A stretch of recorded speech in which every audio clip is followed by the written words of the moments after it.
বাংলাদেশ ইস্যুতে ভারতের খুব বেশি মাথা ঘামানো উচিত নয় বলে মন্তব্য করেছেন ভারতের সাবেক পররাষ্ট্রমন্ত্রী শশী থারুর। আরও বলেছেন, রাষ্ট্রদ্রোহের মামলায় চিন্ময় কৃষ্ণ দাসকে গ্রেপ্তার করার উদ্বেগ জানালেও এই ইস্যুতে বেশি উচ্চবাচ্য করতে রাজি নন তিনি। আগামী ১১ই ডিসেম্বর তার নেতৃত্বাধীন ভারতীয় পররাষ্ট্র বিষয়ক সংসদীয় কমিটি বাংলাদেশ ইস্যুতে বৈঠক আহ্বান করেছেন।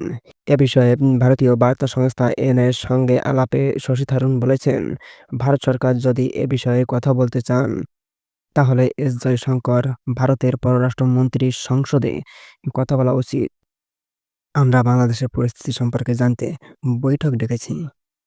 প্রসঙ্গত, গত ৫ই আগস্ট আওয়ামী লীগ সরকার পতনের পর থেকেই বাংলাদেশের সংখ্যালঘুদের নিয়ে লাগাতার উদ্বেগ জানিয়ে এসেছেন ভারত। বাংলাদেশ বারবার সংখ্যালঘুদের নিরাপত্তা নিয়ে ভারতকে আশ্বস্ত করেছে। তবে ভারতীয় গণমাধ্যমে বাংলাদেশের সংখ্যালঘুদের পরিস্থিতি নিয়ে ব্যাপক অপপ্রচার চলেছে। এ বিষয়ে ভারত অবশ্য এখন পর্যন্ত কোনো পদক্ষেপ নেননি। সম্প্রতি সাবেক ইসকন নেতা চিন্ময় কৃষ্ণ দাসকে গ্রেপ্তার করার পর থেকে ভারত সরকার ফের ব্যতিব্যস্ত হয়ে উঠেছে। এর প্রেক্ষিতে এই মন্তব্য করেছে কংগ্রেস দলীয় সংসদ সদস্য শশী থারুর।